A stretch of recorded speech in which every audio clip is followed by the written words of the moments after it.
A woman opens a Tupperware inside a federal building in Washington, D.C. That's $8.1 million in pink diamonds. She hands them to the FBI. Not because she stole them. She was just the recipient. The man who gave them? A short, sweating Malaysian in an ill-fitting suit. A guy no one in Hollywood would have remembered 3 years earlier. His name? Jho Low. By the time investigators trace every dollar, private jets, Vegas parties, Picassos, Oscar statuettes, Hollywood films, the total hits $4.5 billion.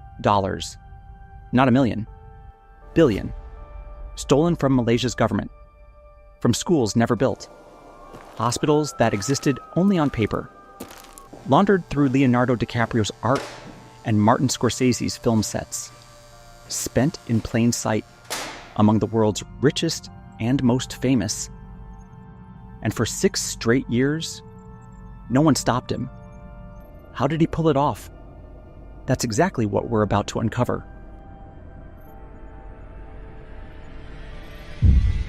Before Jho Low could steal billions, he needed to solve a smaller problem. He needed people to believe he already had billions. Because here is the truth about Jho Low in 2001. When he arrived at Wharton School of Business in Pennsylvania, he had nothing. His family back in Malaysia is comfortable, but not wealthy. Certainly not wealthy enough to explain what happens next. So he invents a rule. A rule so simple it sounds obvious in hindsight, but almost nobody actually uses it at this scale. Nobody checks where your money comes from if you act like you have always had it. He starts borrowing money from small investors in Malaysia, promising returns on American business deals that do not exist. And instead of investing that money, he throws parties. Expensive, loud, unforgettable parties. Bottles at $5,000 each. Private venue buyouts. VIP tables for everyone. It is a Ponzi scheme dressed as a social life. And it works. Because in a room full of wealthy people, the person spending the most freely is automatically assumed to be the wealthiest. Nobody audits the host. They just drink his champagne and remember his name. By the time he graduates, Jho Low has done something remarkable. He has turned borrowed money into a real network. Malaysian royalty, business dynasties, politicians, the children of powerful families across Southeast Asia. All of them consider him a peer, a friend, someone who belongs in their world. And then, at one of those parties around 2005, he meets a fellow Malaysian student whose stepfather is climbing the political ladder fast. That stepfather's name is Najib Razak. And in 4 years, Najib Razak will become Prime Minister of Malaysia, with direct control over billions in government funds. Jho Low has just made the most important contact of his life. Entirely by accident, at a party he paid for with money he did not have. The trick has worked. Now it is time to scale it up. Kuala Lumpur, 2009. Prime Minister Najib Razak stands before cameras and announces something historic. A sovereign wealth fund, One Malaysia Development Berhad, 1MDB, is designed to transform the nation. The pitch is everything a developing economy wants to hear. Infrastructure, jobs, modern hospitals, world-class schools, a bridge into the future. International investors pour in. The Malaysian government commits billions. By the time the fundraising closes, 1MDB will control over $6 billion in capital, and they need someone to manage it. Someone with global financial connections. Someone who understands international markets. Someone the Prime Minister trusts absolutely. That someone, apparently, is Jho Low. Here's the part that makes your head hurt. Jho Low has no official title at 1MDB. His name does not appear on any board document. He holds no executive position. There is no contract, no letterhead, no business card. Officially, according to every public record, Jho Low does not work for one MDB at all. But behind every major decision, behind every billion-dollar transaction, behind every international partnership deal, there he is, whispering in the right ear, making the right phone call, quietly steering where the money goes. Najib trusts him completely. Jho Low has spent years building that trust. Parties in Kuala Lumpur, introductions to international financiers, a reputation for getting deals done that nobody else could touch. He has made himself indispensable. And now he has access to $6 billion with almost no oversight. No independent auditor watching the transactions. No board members asking hard questions. No government watchdog tracking the outflows. Just the Prime Minister's confidence and billions of dollars sitting in accounts that Jho Low can effectively direct. This is the moment he has been working towards since those university parties.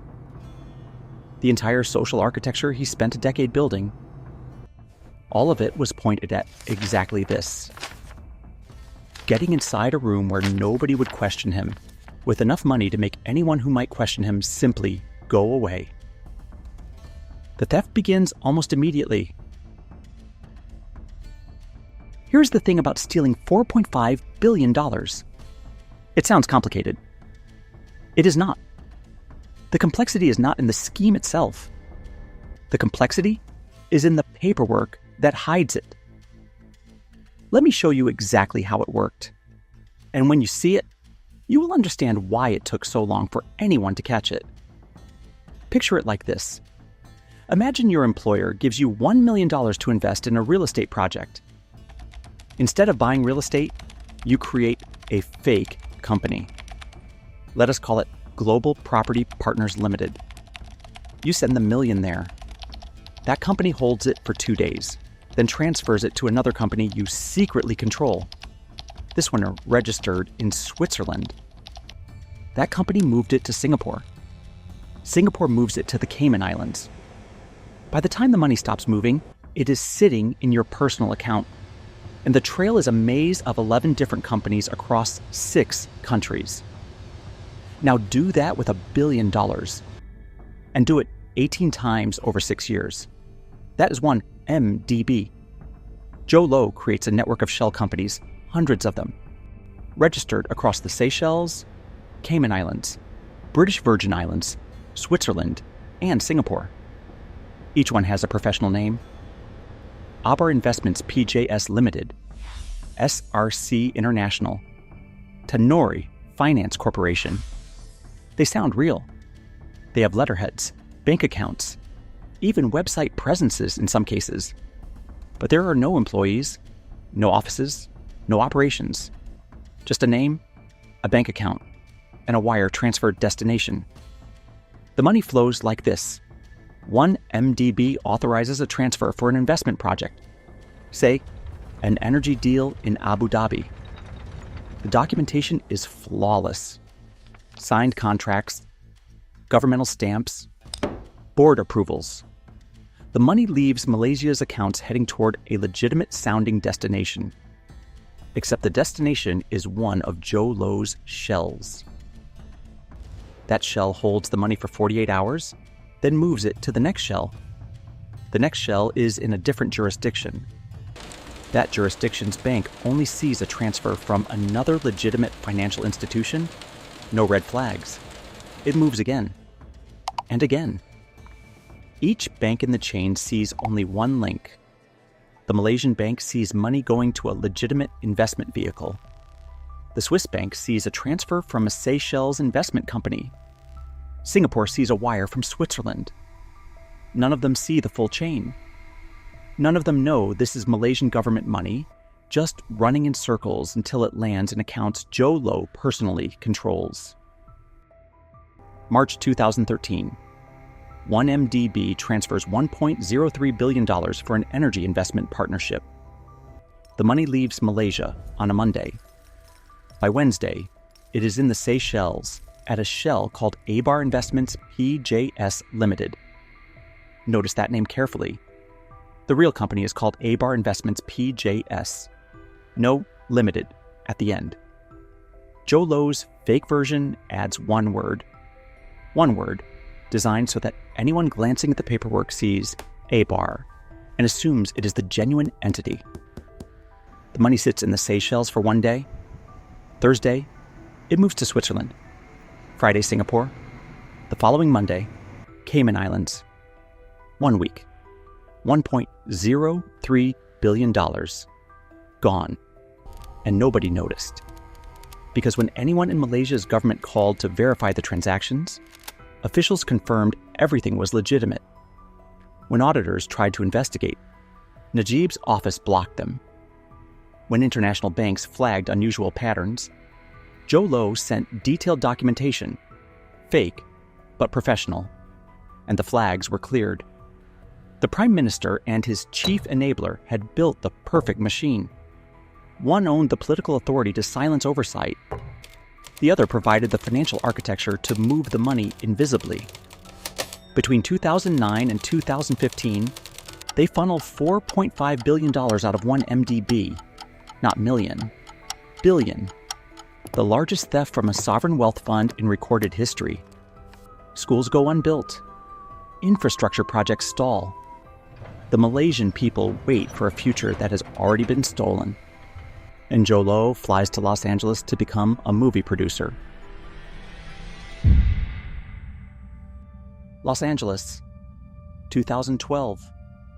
Jho Low has a problem that most thieves never anticipate. He has too much money. Billions of dollars sitting in offshore accounts, and spending it carelessly will create exactly the kind of paper trail that gets people arrested. He needs to move it into legitimate assets. Real estate. Art. Businesses with actual revenue. Hollywood, it turns out, is perfect for this. He creates Red Granite Pictures, a production company, and begins meeting with studios, directors, agents. He has something everyone in Hollywood always needs. Capital. Immediate, no questions asked capital. And in an industry where financing falls through weekly, someone who shows up with a checkbook and no hesitation is treated like a god. He meets Martin Scorsese. He meets Leonardo DiCaprio. He pitches a project, The Wolf of Wall Street, a film about Jordan Belfort, a con man who defrauded investors out of hundreds of millions. Let that irony settle for a second. Jho Low, actively stealing billions from his own country's government, decides to finance a film about a man who stole millions from investors. He puts over $100 million of stolen Malaysian government money directly into the production. DiCaprio stars. Scorsese directs. And Jho Low walks the set, takes meetings, sits in editing suites, plays the role of legitimate Hollywood producer. The film made over $392 million worldwide. It gets 5 Academy Award nominations, including Best Picture. He has done it. A man financing his fantasy with stolen billions has produced a genuine, critically acclaimed Hollywood film. But the spending does not stop at film production. That is the part that reveals how the whole scheme was designed to be invisible. Jho Low begins giving money away at a scale that is almost theatrical. He hands Leonardo DiCaprio a Basquiat painting worth $9 million. Just gives it to him. A gift. A gesture of friendship. Then a Picasso worth $3.2 million. Then Marlon Brando's actual Oscar statuette, purchased at auction for over $600,000, delivered to DiCaprio's house in Beverly Hills. DiCaprio accepts it. Why wouldn't he? The man has produced Oscar-nominated films. He appears to be one of the wealthiest entertainment investors alive. He meets supermodel Miranda Kerr. He is interested in her. So he buys her $8.1 million in diamonds. Pink diamonds. Delivered in a private arrangement that most people would assume only a billionaire could sustain. She accepts them. Paris Hilton receives jewelry. Jamie Foxx gets custom watches.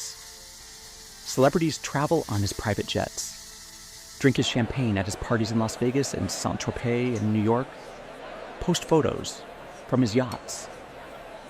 And every single person assumes he is exactly who he appears to be, a Malaysian billionaire who struck it rich and wants to enjoy his wealth among the world's most famous people.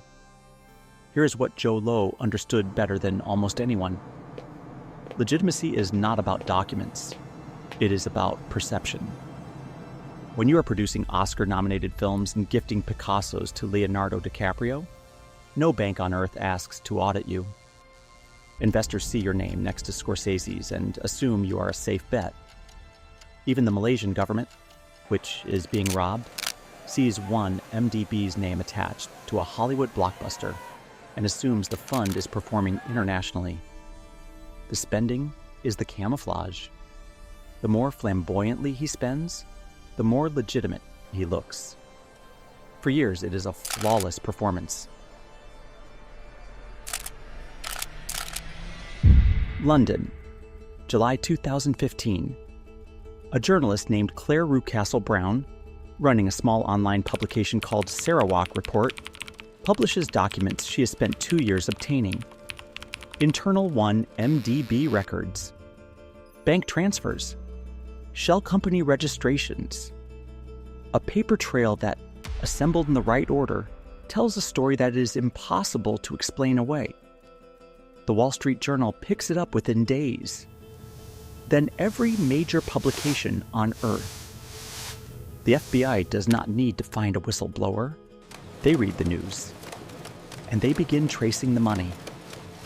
What follows is one of the largest coordinated asset seizures in American legal history. The Department of Justice files civil forfeiture claims against properties across the United States, United Kingdom, Singapore, and Switzerland. A $250 million super yacht called the Equanimity, one of the largest private yachts in the world, is seized in Indonesian waters. Luxury condominiums in New York and Los Angeles, hotels, artwork, jewelry. Leonardo DiCaprio receives a knock at his door. FBI agents walk through his Beverly Hills mansion with a federal warrant, systematically cataloging everything Jho Low ever gave him. The Basquiat, the Picasso, Marlon Brando's Oscar. Over $30 million in items tagged as proceeds of criminal activity. DiCaprio cooperates fully. He had no idea. Miranda Kerr hands back $8.1 million in pink diamonds to the Department of Justice. They arrive in a Tupperware container. By 2016, Red Granite Pictures settled with the Department of Justice for $60 million. The Wolf of Wall Street, the film about financial fraud, financed with stolen money, officially becomes evidence in a financial fraud prosecution. Najib Razak is voted out of office in 2018 as the scandal becomes the central issue of Malaysia's general election. In 2020, he is convicted on 7 counts of corruption, criminal breach of trust, and money laundering. Sentenced to 12 years in prison, and Jho Low? He disappears. Last confirmed sighting, 2015, before the warrants are issued. Interpol issues a red notice. The FBI offers a $1 million reward. The United States files criminal charges against him in absentia. He is believed to have fled to China, a country with no extradition treaty with Malaysia or the United States. There are rumors of plastic surgery, a new name, a new identity. Somewhere in a city of millions, the man who stole $4.5 billion from his own country is living under a face that no one recognizes. He's never been caught. The schools that were supposed to be built with that money were never built. The hospitals were never built. The infrastructure that an entire country was promised, none of it exists. What exists instead is a $392 million film that won no Oscars, a Picasso painting returned by a movie star, and a set of pink diamonds delivered to federal prosecutors in a plastic container from a grocery store. And somewhere in the world, a man with a new face is waiting to see if anyone ever finds him. Nobody has.